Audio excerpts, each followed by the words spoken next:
What's up? It's Denim, dog in 'em, denim, Sir Denim, Dr. Denim, denim jeans, but never distressed. Don't play with the kid. Welcome to my channel.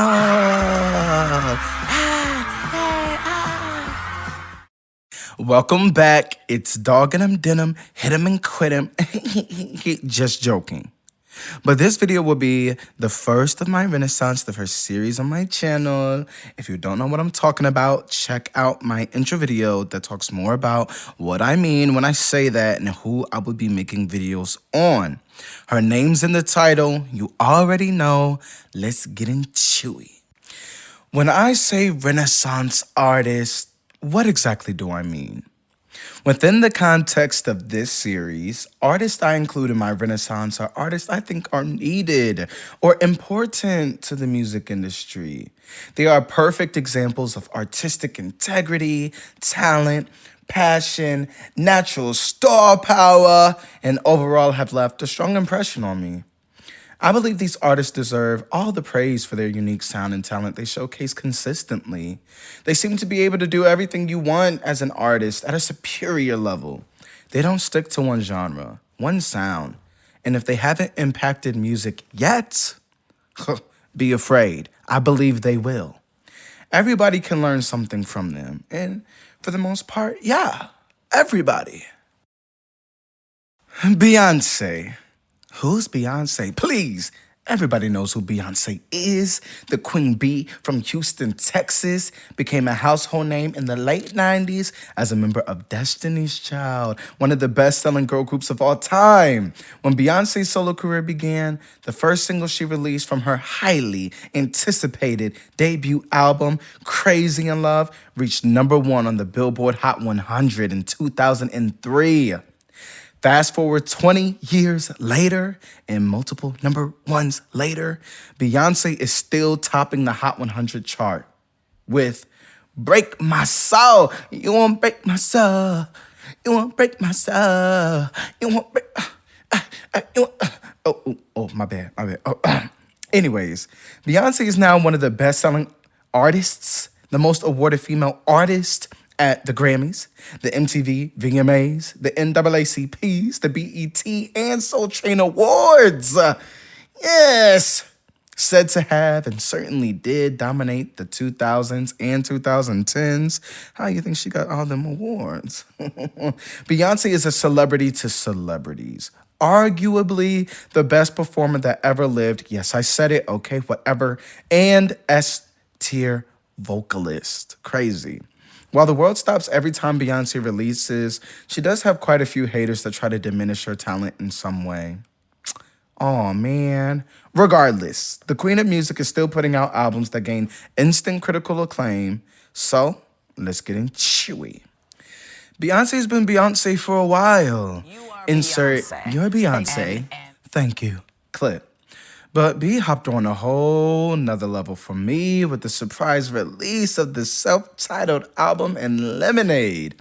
One reason why Beyonce is in my Renaissance is because how personal those albums were. Both albums were extremely personal, which in a way juxtaposes with Beyonce's private nature. While I love Pretty Hurts, I think the real beginning of the self-titled starts with Ghost. As a self-titled album, you expect it to be personal. And she started it off perfectly with an ode to her childhood when she won a talent show in Houston, Texas, where she expresses gratitude for winning, proclaims her love for her parents, and repeatedly her city. Looking through the lyrics, she talks about not trusting her record label, which we know she dealt with in real life. Her record label didn't want her to write her own music and didn't want her to make black and white music videos, saying it won't sell. What did Beyonce do in response? Well, she wrote, all the women who independent, throw your hands up. I'm so sorry. I'ma stay focused. You know what? I'ma stay focused. She wrote Independent Women, which was a #1 hit. The black and white music video for Single Lady started the first major dance craze of both the new millennium and the internet, triggering a number of parodies of the dance choreography, dwarfing Soulja Boy's own viral dance. It also gave us the Kanye Taylor Swift iconic moment. Tee. And back to the point, she called out or included Houston or Houston specific phrases throughout the album, like in Blow, sang about how she refused to follow the EDM trends in music at the time. And even when she sang about sex, it seemed to be specific to someone that had her lifestyle, like in Partition. She also talked about the good and the bad anyone may have in a marriage, like in Jealous, in Mine, and Superpower. I'm not feeling like myself since the baby. Are we gonna even make it? Feels real. It connects to real stories, real moments that can take place in a marriage after having a baby. Even a song like Flawless, the braggadocious track about waking up looking picture perfect, references her hometown and how her family built her self confidence. The outro was also perfectly placed. After all that ego lifting she did, Beyonce includes the moment she thought her career was over after losing Star Search. Then at the end, after an album about Houston, her family, and her man, she ends the album with something that is probably most sensitive and personal to a woman. She talked about her miscarriage and her rainbow baby we know today as Beautiful Blue. Hear the lyrics to Heaven. I fought for you, the hardest. It made me the strongest, but heaven couldn't wait for you. So go on, go home. I really love this song. The impact this song has on me every time it plays is insane. The fact that you have no control over a miscarriage when you can be doing everything you're supposed to be doing can be incredibly difficult to come to terms with. When she says, go on, go home, I could cry. Accepting loss and looking back at the battle with encouragement and hope, that's powerful. And then she ended the album with Blue, her rainbow baby. Just as emotional, just as personal, just as beautiful and raw and real. Whew, she can't keep doing this to me. The self-titled album showed something that many, many artists should take note of. There's been a lot of artists who said, this album's gonna be my most personal yet. And then we get generic pop music. I think it's easy to understand how personal Lemonade was during Black Lives Matter and how it entails her acceptance, healing, and forgiveness of her husband's cheating. But 2 albums back to back like this is insane. Although there are probably 11 reasons I could give about Beyonce being Beyonce, I just want to focus on a couple more reasons why I think she's just the cream of the crop that I don't think are usually talked about or enough from what I've seen.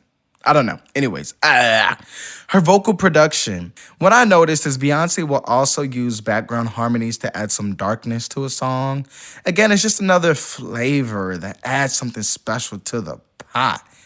She would choose these really low notes and have them really quiet. It could be ominous, which is just the opposite of pop music, which is typically really bright and happy. Another crazy thing about Beyonce's production is she can replicate runs perfectly. Like, it's insane. There may be some technical doubling, I don't know, but it's a great skill to have for a recording artist. And Beyonce isn't just recreating easy runs. Some of them are really complex. And speaking of complex runs, I love that she still will incorporate complex runs into the main vocals for the verses. Pop music doesn't really do that, and you have to be a good singer to do it. Like, last Friday night, you were killing in the bar, diddy in a heart, diddy dar. You know what I'm saying? But, for example, in Plastic Off the Sofa, you can't sing this song properly unless you do the runs, or the song would just lose its flavor. And I love artists who do stuff like this, like Jasmine Sullivan, JoJo, SZA, Isla. You hear more about her later. The last thing I want to talk about is Beyonce's work ethic as a student of music. The example I want to use is Alien Superstar. She is such a student. She decided to go there for this song. It's not really like any other song in her discography, but Beyonce didn't allow that unexplored territory to hinder her from going all the way. And that could be a good thing and a bad thing. Doubling down on an unfamiliar sound for an artist could lead them to kind of confuse or turn their main audience off. But of course, Beyonce, the master student, would never create a song without being fully immersed into the sound, learning its history and making it her own. So while it was new to us, in a way, I know she's had, dance remixes and stuff before, not really excluding those. It was new to us. But I'm sure it wasn't new to Beyonce, the sound. And I'm not talking about the dance genre, but I mean specifically using this sound and presenting it to us as Beyonce. I think a lot more artists need to do this. They will take a sound and not respect its origins because it's trendy. Tee. There's a lot of those floating around. One more thing. But Beyonce's vibrato is just absolutely insane. Literally, check out Survivor, Bugaboo, No No No Part 2. I know these are early in her career, but these are her fastest tempo songs for her to sing. Not the beat or the song itself, but like how fast she literally has to say the words. The fact that she can basically rap and she still can maintain vibrato at the end of her phrasing is so unserious. Like, my breath support is not set up like that. I had asthma as a kid. I don't know. So to conclude, when an artist says a song is personal, let it be. Many writers take something personal and use that as inspiration for a song, but that doesn't mean the song itself is personal. I also think artists can learn from Beyonce by studying her vocal production. She really is a beast. How she uses her tone, when she chooses to have a lot of background vocals, and why she made those choices. I think artists can learn the fine line of adding darker themes to their music as well. I think some artists are confused on how to do so because there are a few examples that come off cringy and one-noted. Like, it's not happy and pop. It's dark and mysterious. But there's no nuance to the music.